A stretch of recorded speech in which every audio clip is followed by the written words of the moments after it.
صلی علی رسولہ الکریم اما بعد فاعوذ باللہ من الشیطان الرجیم بسم اللہ الرحمن الرحیم وما ارسلناک الا رحمۃ للعالمین، اور ہم نے آپ کو پوری انسانیت کے لیے رحمت بنا کر بھیجا۔ ناظرین کرام، 94 نیوز کا لائیو اسٹوڈیو پروگرام آپ سنا کرتے ہیں سونی دھرتی، اور میں ہر سیٹرڈے شام 6 سے 7 بجے یہ پروگرام لیے آپ کی خدمت میں حاضر ہوتا ہوں۔ میرے ساتھ آپ نے بہت سارے مہمانوں کو دیکھا ہوگا۔ ہم مختلف موضوعات لے کر آتے ہیں، عوامی مسائل سے لے کر ہمارے سماجی اور معاشرتی مسائل تک گفتگو کرتے ہیں۔ ہماری کوشش ہوتی ہے کہ ہمارے دیکھنے والوں کو تفریح بھی فراہم ہو، اور اس کے علاوہ ہمارے تمام جتنے بھی دیکھنے والے ہیں، سننے والے ہیں، معلومات کا ایک خزانہ پہنچانے کی کوشش کرتے ہیں۔ آج میں نے سوچا کہ 12 ربیع الاول گزر چکا، بہت سارے لوگوں نے بہت سارا مواد آپ کے سامنے رکھا۔ حضور اکرم صلی اللہ علیہ وآلہ وسلم کی حیات طیبہ، سیرت طیبہ، اور بات بھی کی۔ نعت خوانی کا بہت خوبصورت پروگرام بھی آپ نے دیکھا۔ 94 نیوز کی یہ کوشش ہوتی ہے کہ اپنے تمام ناظرین تک خوبصورت سے خوبصورت پروگرام پہنچائے جائیں۔ بہت ساری باتیں ہوئیں، عید میلاد النبی کے حوالے سے بہت ساری بات بھی ہوئیں، گلیاں اور بازاروں کو سجایا گیا۔ پوری دنیا میں آپ کی آمد کا دن منایا جاتا ہے، منایا گیا، اور انشاءاللہ تابد منایا جاتا رہے گا۔ ناظرین، انسان جو ہے پیدا ہوتے ہی اس کے والدین کی کوشش ہوتی ہے کہ میرا بیٹا یا میری جو بھی اولاد ہے ایک بڑا انسان بنے۔ مختلف نظریات ہیں۔ ہم سوچتے ہیں کہ بڑا انسان کی تعریف یہاں بیٹھ جائیں تو یہ اور موضوع نکل آئے گا۔ بڑا انسان کیا ہوتا ہے، یہ ایک الگ بحث ہے کہ کامیاب انسان کیا ہوتا ہے کہ دنیا میں کامیاب ہو کر جائے اور آخرت کی تیاری کرے اور اپنے سفر کے لیے سامان تیار کرے۔ ہم مسلمان ہیں اور ہمارا یہ عقیدہ ہے کہ انسان اور جنوں کو اللہ پاک کی عبادت کے لیے پیدا کیا گیا۔ یقین جانیے کہ انسان کی ہمیشہ کوشش رہی ہے کہ وہ ایک کامیاب انسان کے طور پہ زندگی بسر کرے۔ اب کامیاب انسان کیا ہوتا ہے؟ بچے جب چھوٹے ہوتے ہیں تو ان سے پوچھا جاتا ہے کہ بڑے ہو کر آپ کیا بنیں گے؟ مختلف نظریات ہوتے ہیں بچوں کے۔ اپنے ذہن کے اعتبار سے وہ ہمیں اپنے مستقبل کے بارے میں یا اپنے خوابوں کے بارے میں بھی بتاتے ہیں۔ ایک مسلمان ہونے کے ناطے جب ہمارے ہاں بچے کی پیدائش ہوتی ہے تو والدین کی کوشش ہوتی ہے کہ میرا بیٹا اس دنیا میں بھی کامیاب ہو جائے اور آخرت ہو جائے۔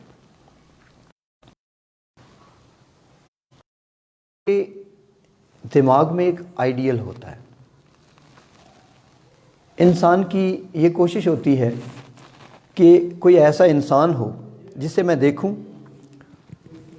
اور اسی انسان کی طرح میں دنیا میں زندگی گزاروں۔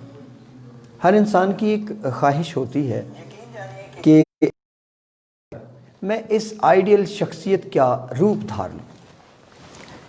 ناظرین کرام، 94 نیوز کا لائیو اسٹوڈیو ہے۔ آج ہم حضور پاک صلی اللہ علیہ وآلہ وسلم کی زندگی پر، ان کی سیرت مبارکہ کے بارے میں بحث کریں گے، اور یہ دیکھیں گے کہ کیا ہماری زندگیوں میں سوائے یہ 12 ربیع الاول کا ایک دن منانے کے، کیا ہمارے پاس سیرت طیبہ پر عمل کا کوئی اور بھی ثبوت ہے؟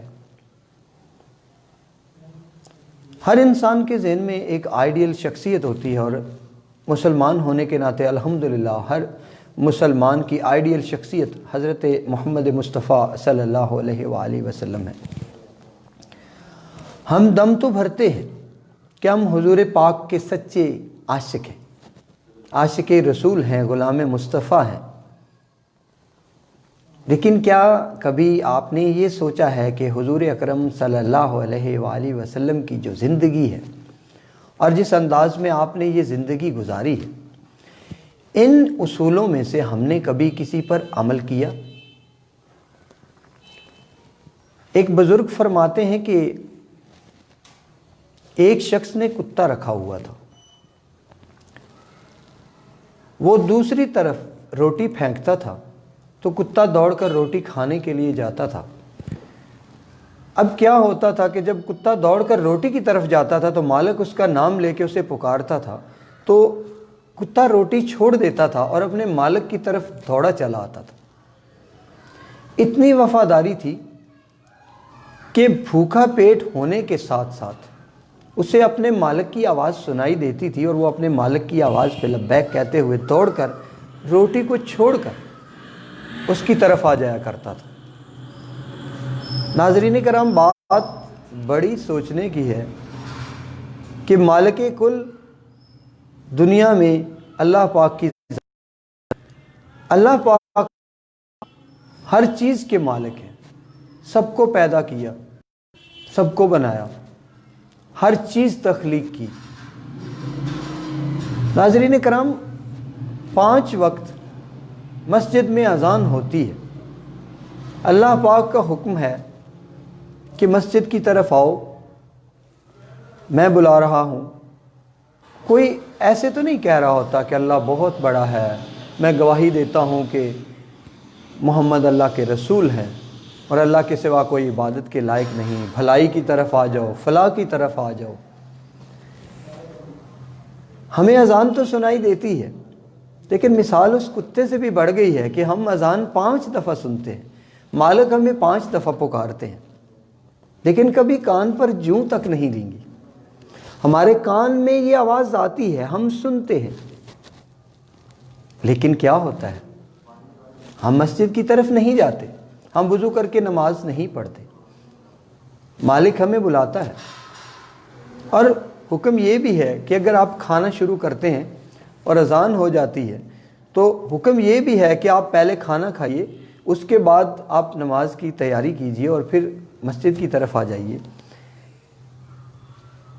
اس کتے کے سامنے تو اس کا مالک روٹی کا ٹکڑا پھینکتا ہے اور وہ اسے کھانے نہیں دیتا، اس کو آواز دیتا ہے اور وہ واپس آ جاتا ہے۔ ناظرین کرام، ہم تو اس کتے سے بھی بدتر ہو گئے کہ مالک ہمیں کہتا ہے کہ میں تمہیں روزی دیتا ہوں، اسے کھاؤ،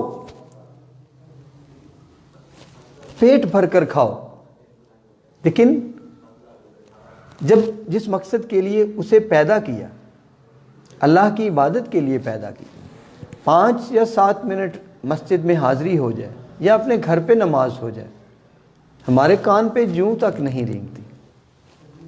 ناظرین کرام، ہم کہتے تو ہیں کہ ہم عاشق رسول، میں سب کی بات نہیں کر رہا، میں اپنے جیسے گناہ گاروں کی بات کر رہا ہوں کہ آپ نے اذان کی آواز سنی لیکن مسجد کی طرف رخ نہیں کیا۔ کیا یہ مالک سے وفاداری ہے؟ کیا حضور پاک کے عشق کی یہ ایک مثال ہے؟ کیا ہم دم بھرتے ہیں کہ ہم سچے عاشق رسول ہیں؟ یہاں تو یہ عالم ہے کہ حضور پاک کا نام آئے تو آپ نے فرمایا کہ جس نے مجھ پر درود نہیں بھیجا تو وہ بخیل ہے، اور اگر درود بھیجے تو 10 مرتبہ اللہ کی رحمت نازل ہو۔ اللہ کی رحمت تو ایک بار بھی کافی ہے کہ 10 مرتبہ اللہ کی رحمت نازل ہو، ہمیں احساس تک نہیں۔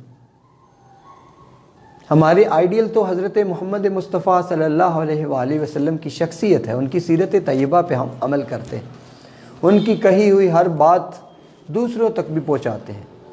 سوشل میڈیا پر بیٹھ کر ہم یہ بھی کہتے ہیں کہ حضور پاک صلی اللہ علیہ وآلہ وسلم پر اتنی مار درود پڑھیں، سب کچھ کہتے ہیں، لیکن خود عمل کتنا کرتے ہیں؟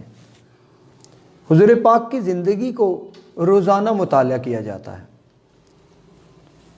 ان کی سیرت طیبہ پر جگہ جگہ لیکچر بھی دیے جاتے ہیں، لیکن ہم ایک کان سے سنتے ہیں اور دوسرے کان سے نکال دیتے ہیں۔ سوچنے کی بات ہے کہ شخصیت انسان کے دل میں آئیڈیل ہوتی ہے، اور آئیڈیل ایک ہر مسلمان کا آئیڈیل حضور پاک صلی اللہ علیہ وآلہ وسلم کی زندگی ہے اور ان کی شخصیت ہے، لیکن ہم عمل کتنا کرتے ہیں؟ حضور پاک کی کہی ہوئی کیا تمام باتوں پر عمل کرتے ہیں؟ ناظرین، مجھے ایک بات بتا دیجئے کہ آج کا مسلمان حضور اکرم صلی اللہ علیہ وآلہ وسلم کی زندگی میں کہاں تک عمل پذیر ہے؟ پڑوسیوں سے جھگڑے، والدین کی نافرمانی، ظلم، زیادتی، اپنے آپ کو بڑا سمجھنا، کیا یہ تمام کوالٹیز حضور پاک صلی اللہ علیہ وآلہ وسلم میں موجود تھی؟ معاف کیجیے گا، ایسی کوئی بھی بات حضور اکرم صلی اللہ علیہ وآلہ وسلم کی زندگی میں موجود نہیں تھی۔ میرے ساتھ میرا یہ شو اس وقت 94 نیوز سے براہ راست پیش کیا جا رہا ہے، اور آپ اس کو میرے پیج پر بھی دیکھ سکتے ہیں۔ میرا آپ سے ہمدردانہ آپ سے گزارش ہے کہ میری اس پوسٹ کو ضرور شیئر کیجئے گا، تاکہ یہ جو ہم باتیں کریں گے یہ باقی لوگوں تک بھی پہنچیں، باقی لوگ بھی سنیں اور اپنے گریبان کو جھانک کر دیکھیں کہ کیا ہم اس پر عمل کرتے ہیں۔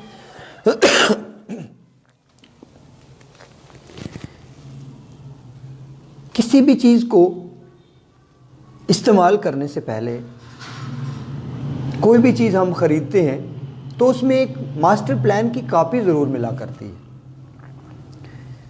فریج خریدتے ہیں یا آپ نئی گاڑی خرید لیتے ہیں تو اس کے اندر ایک اس کا مینول ہوتا ہے جو ایک کاپی میں لکھا ہوتا ہے۔ وہ کیا ہوتا ہے کہ ہمیں اسے کیسے استعمال کرنا ہے، کون سا بٹن دبانا ہے، کہاں سے اس کو پاور دینی ہے، کیسے اس کو آپریٹ کرنا ہے، یا اس کا کون سا فنکشن کون سی جگہ پہ کس طرح کام کرے گا، یہ سب کچھ اس مینول میں لکھا ہوتا ہے، جسے ماسٹر پلان کہا جاتا ہے۔ ناظرین کرام، مسلمان ہونے کے ناطے حضور اکرم صلی اللہ علیہ وآلہ وسلم کی زندگی اور قرآن پاک میرے خیال میں دونوں ایک ہی چیز ہیں۔ قرآن پاک الفاظ کی صورت میں یا ایک زبان کی صورت میں ہمارے حفاظ کرام کے سینوں میں محفوظ ہے یا کتابوں میں محفوظ ہے، ہم اسے پڑھتے ہیں، سمجھتے ہیں۔ عملی طور پر اگر قرآن پاک کو دیکھنا چاہیں تو حضور اکرم صلی اللہ علیہ وآلہ وسلم کی زندگی ہے کہ قرآن پاک میں جو جو اعمال، جو جو احکام ہمیں کرنے کو کہا گیا، حضور اکرم صلی اللہ علیہ وآلہ وسلم نے ہمیں عمل کر کے یہ سب کچھ دکھایا۔ اسلام کا ماسٹر پلان حضور اکرم صلی اللہ علیہ وآلہ وسلم کی حیات طیبہ ہے، ان کی سیرت طیبہ ہے کہ جیسے آپ نے زندگی گزاری۔ قرآن مجید جو کچھ ہے حضور اکرم صلی اللہ علیہ وآلہ وسلم نے عملی طور پر ہمارے سامنے رکھا ہے۔ حضور اکرم صلی اللہ علیہ وآلہ وسلم کی زندگی میں سادگی تھی، لباس سادہ تھا، زندگی سادہ تھی۔ کسی کا ساتھ کہیں تک ہے، کسی کا ساتھ کہاں تک ہے۔ یہ زندگی ایک سفر ہے، اور اس سفر میں ہم زیادہ اور اپنے لیے سامان جمع کرتے ہیں کہ آخرت میں ہمیں جا کر ایک جگہ خیمہ زن ہونا ہے، ہمیں آباد ہونا ہے، زادرہ تیار کرنا ہے، کیونکہ اس سفر پر کون ہے جو روانہ نہیں ہو؟ ہر انسان، مخلوق کی ہر چیز جو جاندار ہے اس دنیا سے جاتی ہے۔ آپ سب کو پتہ ہے ایک وقت مقرر ہے، اس مقرر وقت میں ہمیں زندگی گزارنی ہے حضور اکرم صلی اللہ علیہ وآلہ وسلم کے طریقوں پر اور قرآن پاک کے احکامات پر، لیکن ہم کتنا عمل کرتے ہیں؟ حضور اکرم صلی اللہ علیہ وآلہ وسلم کی شان میں گستاخی کوئی ایک کافر کر دیتا ہے، اسے ہم کتنا اچھالتے ہیں، پورے پاکستان کو بند کر دیتے ہیں، ہر طرف ہڑتال ہے، گاڑیوں کو بند کر دیتے ہیں، کہ شیشے توڑ دیتے ہیں، لوگوں کو مارتے ہیں، اسکول اور کالجز کو بند کروا دیتے ہیں، روڈز پر پہرے لگ جاتے ہیں۔ ہم سب مسلمان ہیں۔ ناظرین یقین جانیے کہ ان لوگوں کو بھی پتہ چلتا ہے کہ یہ گستاخی ہوئی ہے جنہیں پتہ ہی نہیں، ہم اس کو اتنا پھیلاتے ہیں، حضور اکرم صلی اللہ علیہ وآلہ وسلم کی روح کو اتنا تکلیف دیتے ہم لوگ کہ ان کی شان میں گستاخی کوئی ایک کرتا ہے تو اسے ہم اتنا زیادہ پھیلا دیتے ہیں۔ دکھ ہوتا ہے ہمیں، خون کے آنسو ہوتا ہے، دل کرتا ہے، لیکن ہم اپنی ہی املاک کو نقصان پہنچاتے ہیں، اپنے ہی گاڑیوں کی شیشے توڑ دیتے ہیں، اپنے پیٹرول پمپس کو آگ لگا دیتے ہیں۔ یہ کہاں کا انصاف ہے؟ حضور اکرم صلی اللہ علیہ وآلہ وسلم نے اپنی زندگی میں بہت سارے ایسے کام بھی کیے ہیں کہ جہاں پہ صحابہ نے بہت سارے شکوک کا اظہار کر دی۔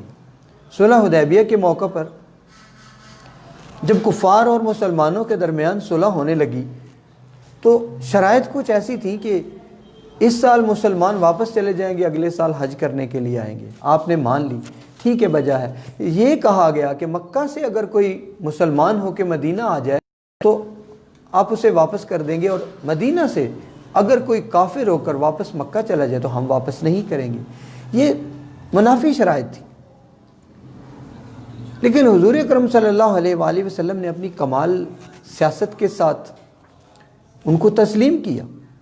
حضرت عمر رضی اللہ تعالیٰ عنہ اندر ہی اندر ناراض بھی تھے کہ آپ نے ایسا کیوں کیا؟ آپ کے اندر ایک مدبرانہ سوچ تھی، وہ تنگ نظر نہیں تھے، کھلے دل کے مالک تھے، دور اندیش تھے، بہت زیادہ سوچ کر انہیں یہ معاہدہ کیا تھا کہ آج نہیں تو کل اس کا فائدہ مسلمانوں کو ہونے والا ہے، بڑی بڑی جنگوں سے نجات ملنے والی ہے، ایک معاہدہ ہو جائے گا، وقت گزر جاتا ہے، اس کے بعد ہم دوبارہ آ جائیں گے، لیکن کچھ شرائط طے کر لی انہوں نے۔ لیکن ہم کیا کرتے ہیں؟ کسی کی بات نہیں سنتے، شور مچا دیتے ہیں۔ کیا یہ سچے مسلمان کی خوبیاں ہیں کہ اپنی ہی املاک کو، اپنے ہی ملک پاکستان کو اور اپنے ہی نظریات کو روند کر آگے چلا جائے؟ اس کا لائیو اسٹوڈیو ہے، سید شبیر حسین شاہ میرا ساتھ دے رہے ہیں، اور آپ کو میری باتیں پسند آئی، میں باقی لوگوں سے بھی گزارش کروں گا کہ ہماری اس پوسٹ کو شیئر کرتے جائیے اور باقی لوگوں تک بھی یہ جو ہماری آواز ہے یہ پہنچے۔ منبر رسول پر ہمارے علماء کرام بیٹھتے ہیں، ہمیں بہت ساری خوبصورت باتیں بتاتے ہیں، ہمیں علم سے روشناس کراتے ہیں، ہمیں دین و دنیا اور آخرت کی زندگی کے بارے میں بتاتے ہیں، حضور اکرم صلی اللہ علیہ وآلہ وسلم کی زندگی کے بارے میں بہت کچھ بتاتے ہیں، ہمارے علم میں بھی اضافہ ہوتا ہے، ہماری روح بھی پاک ہوتی ہے۔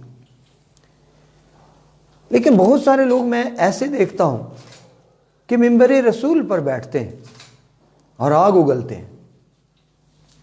حضور اکرم صلی اللہ علیہ وآلہ وسلم کی زندگی کے بارے میں بات کرنا یہ ایک الگ مسئلہ ہے۔ منبر رسول پر بیٹھ کر اپنی من مانی کرنا اور اپنی باتیں کرنا اور اپنے پاس سے گھڑ کر بنا کر باتیں کرنا، کیا ایک مسلمان کو شیوا دیتا ہے؟ ایک مسلمان کو یہ شوبہ دیتا ہے؟ منبر رسول پر بیٹھ کر ہم لوگوں کو آپس میں پھاڑ دیتے ہیں، ان کو لڑا دیتے ہیں، جنگ کرا دیتے ہیں۔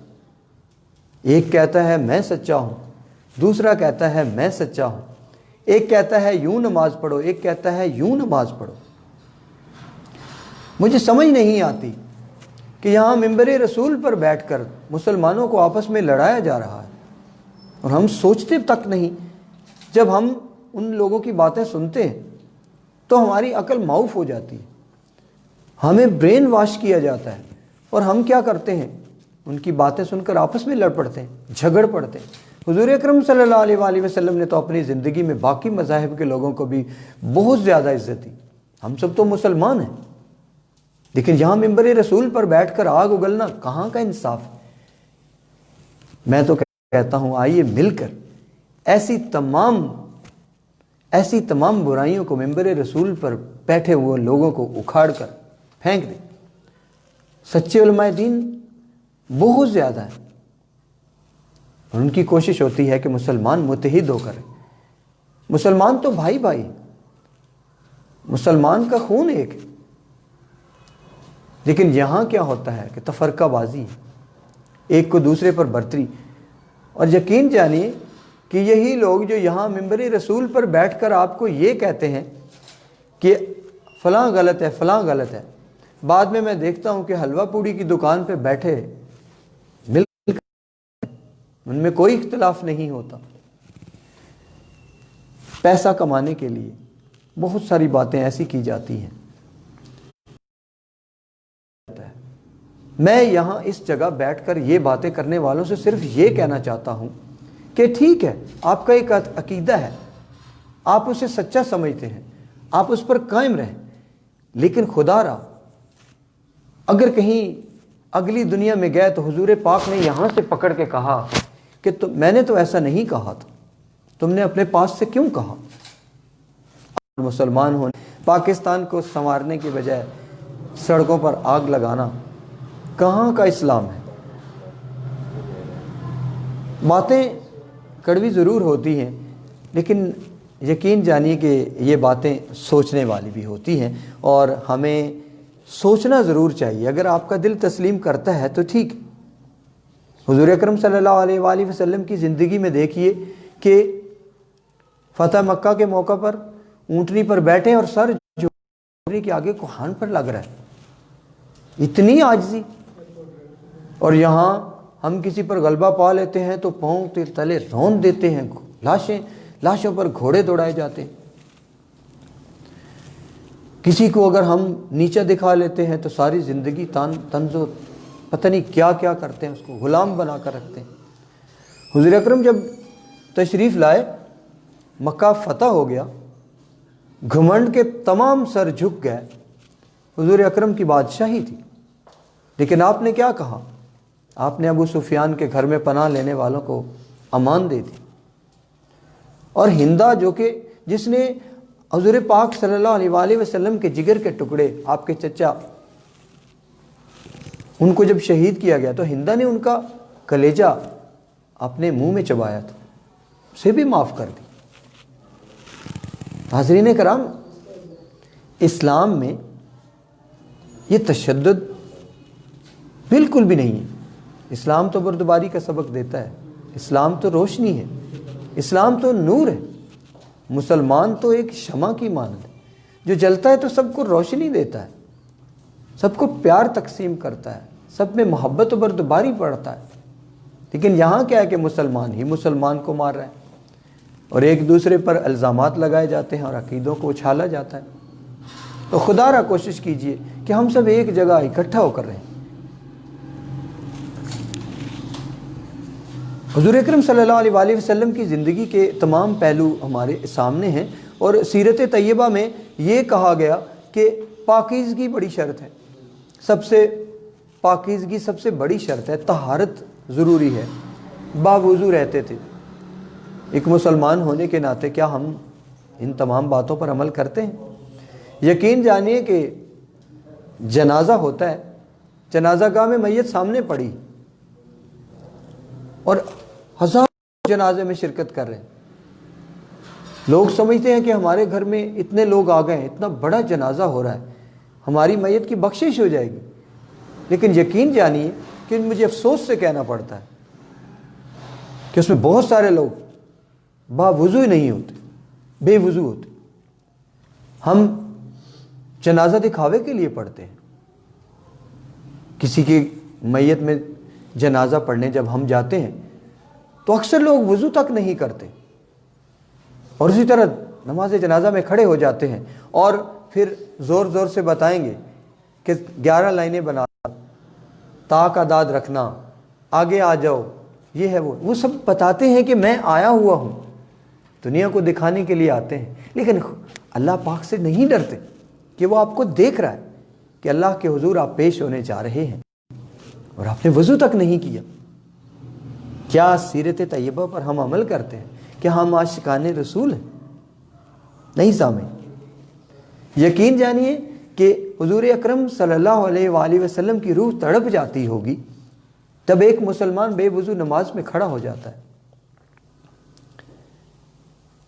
سوچنے کی بات ہے کہ کہاں تک ہم حضور اکرم صلی اللہ علیہ وسلم آپ نے تو یہ طائف کا واقعہ آپ کے سامنے ہے کہ آپ کے جوتے اتنے پتھر پڑے کہ آپ کے جوتے خون سے لہولہان ہو بھر گئے.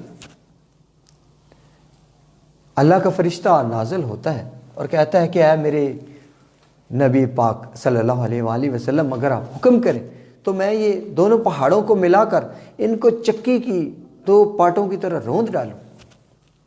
لیکن کیا شان ہے محمد عربی صلی اللہ علیہ وآلہ وسلم کی. فرمایا نہیں، یہ سمجھدار نہیں ہے، یہ نہیں سمجھتے، انہیں نہیں معلوم کہ وہ کس کی بات نہیں مان رہے.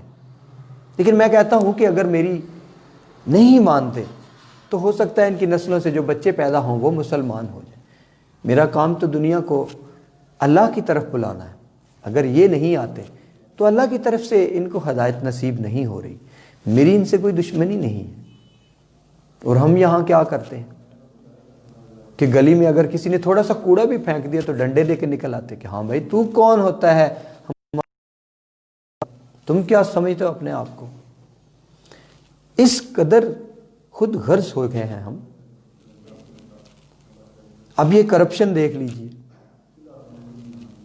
مسجد کے چندے کے لیے لوگ پیسے دیتے ہیں، یا غریبوں اور یتیموں کے لیے آپ کے پاس کچھ پیسے آتے ہیں کہ آپ یہ تقسیم کر دیجئے، وہ پیسے ہڑپ کر جاتے ہیں ہم. کیا یہ حضور اکرم صلی اللہ علیہ وآلہ وسلم کی سیرت طیبہ میں سے جو ہمیں سبق ملتا ہے، کیا ان میں سے یہ ایک؟ ہم کیوں نہیں سوچتے کہ حضور اکرم صلی اللہ علیہ وآلہ وسلم کی زندگی کا یہ جو نمونہ ہمارے پاس اس وقت موجود ہے، اگر ہم اس پر عمل نہیں کریں گے تو اللہ کے پاس جا کے کیا منہ دکھائیں گے؟ بس ہمیں تو یہ ہے کہ ہم دنیا میں پیسہ جمع کر لیں، دولت جمع کر لیں، دنیا کے بٹن ہمارے ہاتھ میں ہوں، جیسے چاہیں لوگ چلیں، جیسے ہماری مرضی، ہماری بات سنی جائے، ہماری مثال دی جائے، ہمارا ہی ذکر ہو. ناظرین کرام، کیا کبھی آپ نے سوچا ہے کہ حضور اکرم صلی اللہ علیہ وآلہ وسلم جب دنیا میں تشریف لائے تو آپ کے والد محترم اس دنیا سے جا چکے تھے، اور تھوڑی سی عمر میں ہی والدہ ماجدہ کا بھی انتقال ہو گیا، یتیم ہو گئے، مہجر ہو گئے. دادا نے پرورش کی، پھر دادا بھی ساتھ چھوڑ گئے، پھر چچا نے پرورش کی. کیا سہارا تھا آپ کے پاس؟ کون سی بادشاہی تھی آپ کے پاس؟ آپ نے اپنی زندگی میں انسانیت کو خوش رکھا، انسانیت کو خوبصورت انداز میں اپنے ساتھ ساتھ چلنے دیا. جہاں آپ کی ضرورت پڑی اپنی تمام خواہشات کو قربان کر کے لوگوں کے لیے ہدایت کا راستہ ڈھونڈا. دنیا معافی سے بے خبر اللہ کی عبادت کو لگے رہے، انسانیت کی بھلائی کے لیے کام کیا. بڑا آدمی بنے، اتنا بڑا کہ 2 جہانوں کے سردار کہلائے. کیا آپ نے دولت جمع کی؟ کیا آپ نے لوگوں کا مال لوٹا؟ کیا آپ نے ظلم اور زیادتی سے اپنا نام کمایا؟ نہیں سامعین، بالکل بھی نہیں. آپ نے ایک اچھا عمل کیا، آپ نے انسانیت کو خوش رکھا، آپ نے تمام انسانوں کے لیے کام کیا، آپ انسانوں کے کام آئے. یقین جانیے کہ اگر کامیاب ہونا چاہتے ہیں اور دنیا میں بڑا نام پیدا کرنا چاہتے ہیں تو حضور اکرم صلی اللہ علیہ وآلہ وسلم کی زندگی کو اپنا لیجیے. لوگ آپ کو بڑا سمجھیں گے، آپ کا نام ہوگا. بہت سارے علماء کرام، صحابہ کرام، تمام لوگ جن کی زندگیوں میں اسلام حضور صلی اللہ علیہ وآلہ وسلم کی طرف سے جب پہنچا تو انہوں نے اس کو سچے دل سے قبول کیا اور اس پر عمل کیا.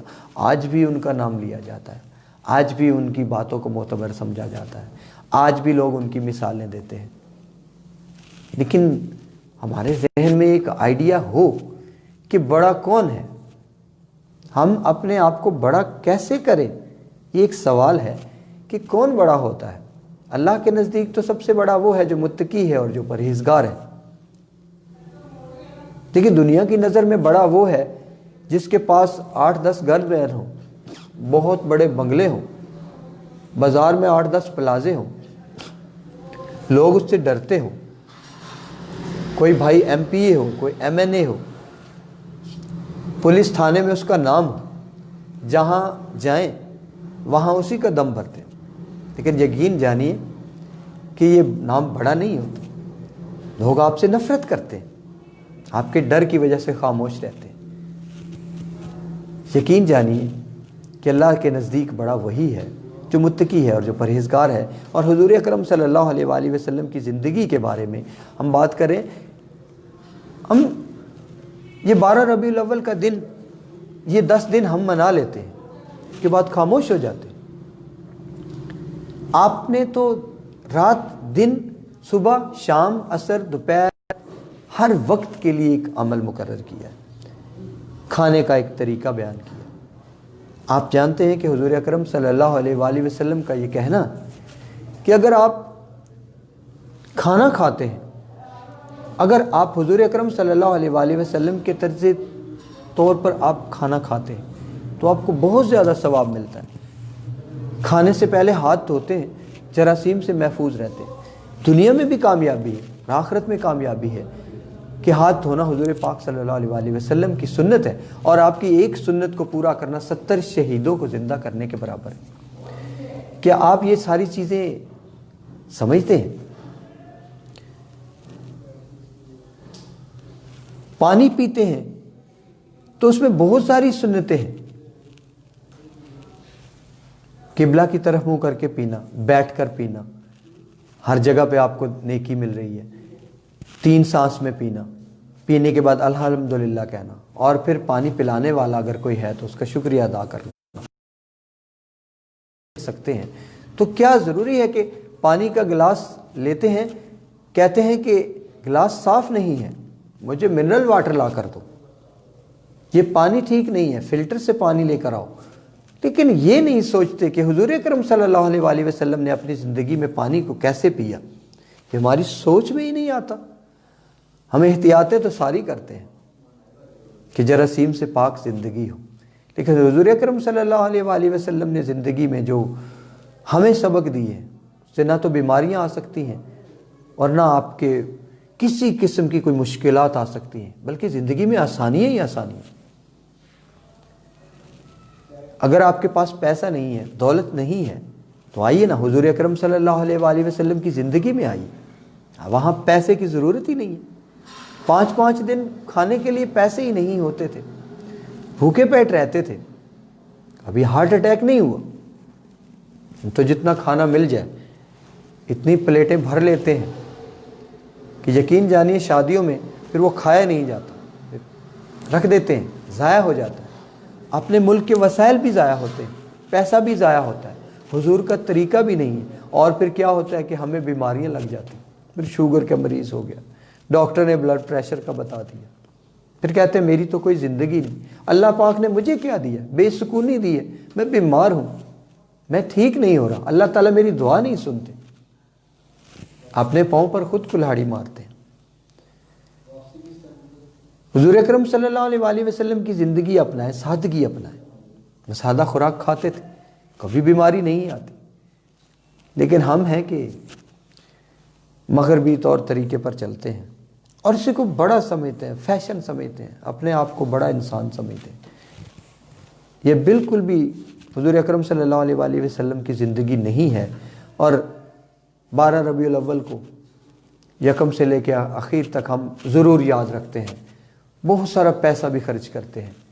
ٹھیک ہے، حضور پاک صلی اللہ علیہ وسلم کی زندگی دنیا میں آنے کا دن ہے، خوب جشن منانا چاہیے، اپنے تمام دوستوں کو بھی ساتھ ملائیے اور دنیا کو پتہ چلے کہ یہ کس کی آمد کا دن ہے، تاکہ باقی لوگ بھی متاثر ہوں۔ انہیں بتائیے، پاکستان سے باہر بہت سارے دوست آپ رہتے ہیں، حضور اکرم صلی اللہ علیہ وآلہ وسلم کی زندگی پر عمل کیجئے، ہو سکتا ہے کہ کے ساتھ رہتے ہیں وہ بھی آپ سے متاثر ہو کے اسلام لے آئے۔ ایک انسان کو مسلمان کرنا پتہ نہیں کتنا بڑا اجر ہے، لیکن ہم خود ایسے ہو گئے ہیں کہ ہمیں خود معلوم ہم دم تو بھرتے ہیں کہ حضور اکرم صلی اللہ علیہ وآلہ وسلم کی زندگی ہمارے لیے ایک نمونہ ہے، ایک راہ ہے، لیکن ہم اس پر عمل نہیں کرتے۔ ہماری زندگی میں ان چیزوں کا اطلاق کیوں نہیں؟ شادیاں ہم کرتے ہیں، کیا حضور اکرم صلی اللہ علیہ وآلہ وسلم کے طریقہ سے کرتے ہیں؟ کیا ہمارے گھر میں جو فوتگی ہوتی ہے، کیا اس میں ہم حضور اکرم صلی اللہ علیہ وآلہ وسلم کی حیات طیبہ میں جتنی فوتگیاں ہوئیں کیا اسی پر ہم عمل کرتے ہیں؟ حضور اکرم صلی اللہ علیہ وآلہ وسلم کی زندگی میں آپ کو پتہ ہے کہ آپ کو صادق اور امین کہا جاتا تھا۔ کیا ہم صادق ہیں؟ کیا ہم سچ بولتے ہیں؟ ہم تو بات بات پہ جھوٹ بولتے ہیں۔ لوگوں کی رکھی ہوئی امانتیں تو دور کی بات ہے، ہم تو لوگوں کے گھر میں پڑا مال نکال لیتے ہیں۔ دفتروں میں جائیں، وہاں پہ رشوت کے بغیر کام نہیں ہوتا۔ میں یہ نہیں، آپ کا کام نہیں ہوتا۔ کون نہیں کرتا؟ وہی مسلمان جو وہاں اس کرسی پہ بیٹھا، اس کو پیسہ چاہیے، اس کو آپ پیسے دیتے ہیں، یہ نہیں سوچتے۔ یقین جانیے کہ ہم لوگ اس حد تک گر چکے ہیں کہ میں ایک ایسے شخص کو جانتا تھا جو لوگوں کی جیبیں کاٹتا تھا، تو وہ صبح اپنے گھر سے روانہ ہوتا تھا تو کہتا تھا یا اللہ کسی نیک بندے دے متھے لائیں۔ وہ اپنے گھر سے اللہ پاک کو سور کر نکلتا تھا، اللہ کا نام لے کے نکلتا تھا کہ یا اللہ میں جس کام سے جا رہا ہوں مجھے کامیاب کر۔ ہماری سوچ دیکھیے، ہماری سوچ کیا ہے؟ کیا ہم ایک برائی کرنے جا رہے ہیں اور اللہ کا نام لے کے اللہ سے دعا کر رہے ہیں کہ یا اللہ ہمیں کامیاب کر؟ ہماری سوچ، میں اس سے اکثر پوچھتا تھا کہ تم ایسا کیوں کرتے ہو؟ تو وہ کہتا تھا کہ میں بھی اپنے اللہ کا بندہ ہوں، میں اپنے اللہ کو سور کر گھر سے نکلتا ہوں۔ میں اسکول میں بچوں کو پڑھاتا ہوں تو بچے معصوم ہوتے ہیں، وہ مجھ سے پوچھنے لگے کہ ہم تو مسلمان ہیں، اللہ پاک تو ہمارے ہیں، یہ جو کفار ہیں یہ اپنے طیاروں میں بم بھر کے لے آتے ہیں اور مسلمان علاقوں میں پھینکتے ہیں، آگ لگ جاتی ہے، تمام مسلمان جل کر خاک ہو جاتے ہیں، بچے بلکنے لگتے ہیں۔ اللہ پاک ایسا کیوں کرتے ہیں؟ اللہ پاک جو اوپر آسمانوں میں بیٹھے ہیں وہ ان کو تباہ و برباد کیوں نہیں کر دیتے؟ تو حضور اکرم صلی اللہ علیہ وآلہ وسلم یہاں پہ آپ کو مثالیں ملیں۔ آپ نے فرمایا کہ اللہ پاک اپنے مخلوق سے، اپنے انسانوں سے 70 ماؤں سے زیادہ پیار کرتا ہے۔ میں نے بچوں کو بتایا کہ ایک ماں ہے، اس کا ایک بیٹا اچھا ہے اور ایک برا ہے، ایک برائی میں ملوث ہے، تو کیا اس کی ماں اس کو گھر سے نکال دے گی؟ کیا اس کو مار ڈالے گی؟ تو بچوں نے کہا کہ نہیں، بے شک اس سے ناراض دینا جانے کی خواہش بھی ہے، لیکن حضور اکرم صلی اللہ علیہ وآلہ وسلم کی زندگی میں جو اعمال ہوئے آپ نے صرف اس لیے کیے کہ مسلمانوں کے لیے ہدایتیں کی، تو مسلمانوں کے لیے مشعل راہ بننے کے لیے۔ آپ کو شادیوں کا شوق تو نہیں تھا تو ساری رات عبادت کے لیے کھڑے ہوتے تھے، پاؤں میں ورم آ گیا تھا، لیکن آپ اللہ کی عبادت کرتے رہتے تھے، ساتھ مل کر کام کیا۔ یہاں پہ تو ایک بڑا سیٹ ہے، دھاڑی دار مزدور رکھتے ہیں، خود کوئی کام نہیں کرتے، جتنا ٹھیکے کا پیسہ آتا ہے سب اسی کے پاس ہوتا ہے، تھوڑے سے پیسے مزدور طبقے کو دیتے ہیں، خود ٹھیکے دار ہیں، سارا مال خود کھاتے ہیں۔ حضور پاک نے یہاں پیٹ میں پتھر باندھ کے کام کیا، آپ نے ثابت کیا کہ سب انسان برابر ہیں، سب مسلمان برابر ہیں، مل کر کام کرتے ہیں۔ لیکن ہم کیا کرتے ہیں؟ دوسروں کا مال کھاتے ہیں، جو ہمارے ہاتھ میں لگ جاتا ہے کھا جاتے ہیں، اور پھر کھانے کے بعد عدالتوں میں کیس چلے جاتے ہیں، 20 سال تک ہم لوگوں کو، غریب لوگوں کو گھسیٹتے ہیں، ان کی زمینوں پر قبضہ کر رکھا ہے۔ اب عدالتی نظام ہمارا، جہاں ہم کیس کرتے ہیں وہاں کچھ دن تو ضرور لگتے ہیں فیصلہ ہونے، لیکن ان تمام امور کے دوران بھی ہم سب کچھ روک دیتے ہیں۔ ہماری پہنچ ایسی ہے کہ ہم کسی غریب آدمی کو وہاں تک آنے ہی نہیں دیتے۔ کیا حضور پاک صلی اللہ علیہ وآلہ وسلم کی یہ زندگی تھی؟ کیا ہمیں اسی پر عمل کرنا چاہیے؟ ہم سچے عاشق رسول بن رہے ہیں، ہم حضور پاک کے غلام ہیں، غلام ہیں رسول کے غلام ہیں۔ ہمیں ضرور کہنا چاہیے، لیکن دل سے کہنا چاہیے، اپنے روح سے کہنا چاہیے کہ اذان کی آواز آئے تو چھوڑ کر مسجد میں چلے جاؤ، کسی غریب کو دکھ ہے تو سب شامل ہو جاؤ اس میں، کہیں پہ ظلم ہو رہا ہے تو سب مل کر اس کو روکو۔ یہ اسلام، یہ حضور کے ساتھ سچی عاشقی۔ کہیں کسی غریب کی آہ نہ لیں،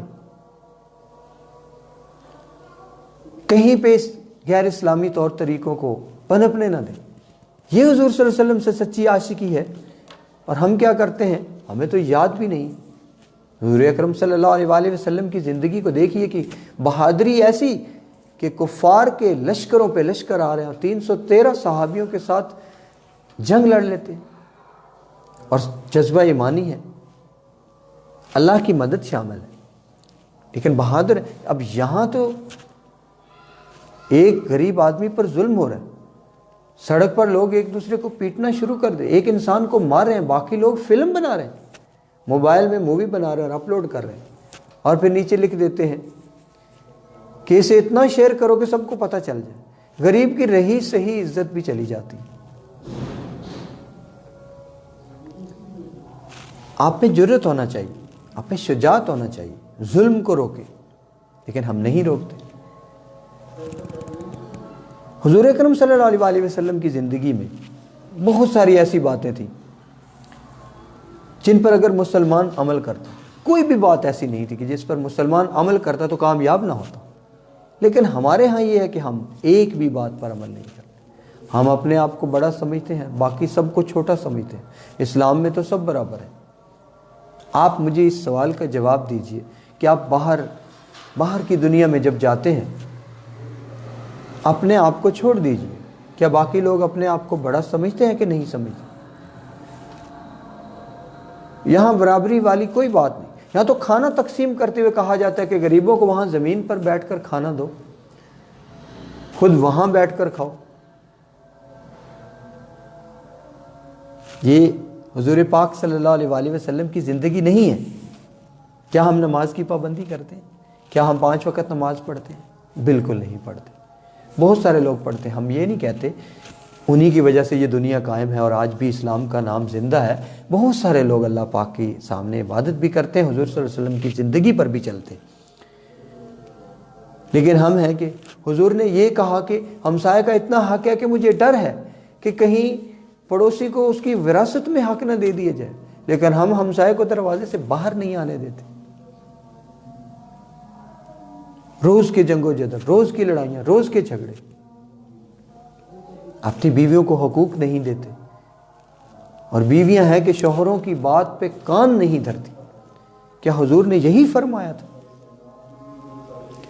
انسانوں کے حقوق ہیں ہم پر، اور ہم پر ذمہ داریاں ہیں کہ ہم انہیں پورا کریں۔ یہ حضور پاک نے فرمایا، یہ میں نہیں کہہ رہا۔ آپ نے فرمایا نماز کی پابندی کرو، آپ نے فرمایا ہمسائے کے حقوق کا خیال رکھو، یہ میں نہیں کہہ رہا، یہ میں اپنے پاس سے نہیں کہہ رہا، یہ حضور صلی اللہ علیہ وسلم کی زندگی کا نمونہ ہے جو ہمیں بننا ہے۔ اگر کامیاب ہونا ہے، اس دنیا سے جانا ہے، اللہ تعالیٰ کے سامنے پیش ہونا ہے، تو یہ سب کچھ ہمیں لے کر جانا ہے۔ لیکن ہم کیا کرتے ہیں؟ ہم عاشق رسول تو ہیں، لیکن اس پر کتنا عمل کرتے ہیں، یہ ضرور سوچنا ہے آپ نے۔ اور ناظرین، صرف سوچنا نہیں ہے، یہ وہ باتیں ہیں جو سننے کی ہیں، لیکن ہم تو اسلامی پروگرام ہو رہا ہو تو ویورز کم ہو جاتے ہیں۔ میرے شو میں جتنے ویورز ہیں وہ بہت کم ہیں، اس لیے کہ وہ کہتے ہیں کہ یہ دین دنیا کی بات ہو رہی ہے، پتہ نہیں کیا کہہ رہا ہے، چھوڑو اس بات کو۔ تو ہم سنتے ہی نہیں ہیں۔ دین دنیا کی بات ہوتی ہے تو ہم سنتے ہی نہیں۔ حضور اکرم صلی اللہ علیہ وآلہ وسلم کی بات ہو تو ہم کتنے مسلمان ہیں۔ یہ میرے جو شوز ہوتے ہیں اس میں یقین جانیے کہ 37,000 ویوز تھے، ایک شو میں 37,000 لوگ تھے، 37,000 لوگوں نے دیکھا، لیکن کیا تھا کہ وہ بڑے لوگوں کی بڑی شانیں بیان ہو رہی تھی جو اپنی تئیں بڑے ہیں۔ کہ یہاں جب حضور پاک صلی اللہ علیہ وآلہ وسلم کی بات ہوتی ہے تو ہم چینل بدل دیتے ہیں، ہم کہتے ہیں کہ چھوڑو یار کوئی اور چیز لگاتے ہیں۔ حضور اکرم صلی اللہ علیہ وسلم اپنی زندگی میں بہترین خاوند تھے۔ آپ کی 4 بیویاں تھیں، سب کو برابر حقوق دیتے تھے، کسی کو کسی سے کوئی گلہ نہیں تھا۔ یقین جانیے کہ کوئی مثال نہیں کہ کہیں پہ ان کو گلہ ہو کہ حضور اکرم صلی اللہ علیہ وسلم نے کسی بیوی کے حقوق نہیں۔ ہم کہتے ہیں کہ حضور نے 4 شادیاں کی تھی، ہمیں بھی 4 کرنی چاہیے، اس کو رواج دو۔ سب ہم کہتے ہیں کہ حضور کی یہ سنت، اس سنت پر بڑا عمل کرتے ہیں، ہر کوئی تیار ہے، کہتے ہیں کہ بیویوں کو بار بار کہتے ہیں حضور کی نے 4 شادیاں کی تھی، ہمیں ہر مسلمان کو 4 شادیاں ضرور کرنی چاہیے۔ لیکن ایک بیوی کے حقوق تو پورے ہوتے نہیں آپ سے، آپ اس کے ساتھ تو پورا ہو نہیں پاتے، اور آپ چلے ہیں 4 شادیاں کرنے۔ حضور کی یہ سنت ضرور زندہ کرتے ہیں کہ ہمیں 4 شادیاں کرنی چاہیے، کیونکہ حضور پاک کی سنت، حضور پاک کی سنت ہے کہ جی بھر کے کھانا کھاؤ، ضرور کرتے ہیں۔ لیکن حضور پاک نے جس طرح یہ شادیاں کی، آپ سب کے گھروں میں برابر تشریف لے جاتے تھے اور ساری رات کھڑے ہو کر عبادت کرتے تھے، اور ان کی بیویوں کو ان سے گلہ نہیں تھا، وہ ہمیں کرتے تھے۔ ایک بہترین استاد تھے، آج کا استاد ہے، کلاس لگی ہوئی ہے، اس سے کوئی فکر نہیں، بچوں کی تربیت اس کی ذمہ داری ہے، گورنمنٹ سے تنخواہ لے رہا ہے، یا کہیں آپ پرائیویٹ ادارے میں دیکھ لیں وہاں پہ کام کر رہا ہے، اس پہ چیک اینڈ بیلنس نہ ہو، کام نہیں کرتے، بچوں کو کچھ نہیں آتا۔ استاد حضور اکرم صلی اللہ علیہ وسلم 24 گھنٹے تعلیم دیتے، جہاں کوئی ملا تعلیم دیا کرتے تھے، اور اس چیز پر بہت زیادہ زور ڈالتے تھے۔ لیکن آج کا استاد، میں سب کی بات نہیں کرتا، میں ان لوگوں کی بات کر رہا ہوں کہ جو دم بھرتے ہیں کہ ہم عاشق رسول ہیں، لیکن اس پر عمل نہیں کرتے۔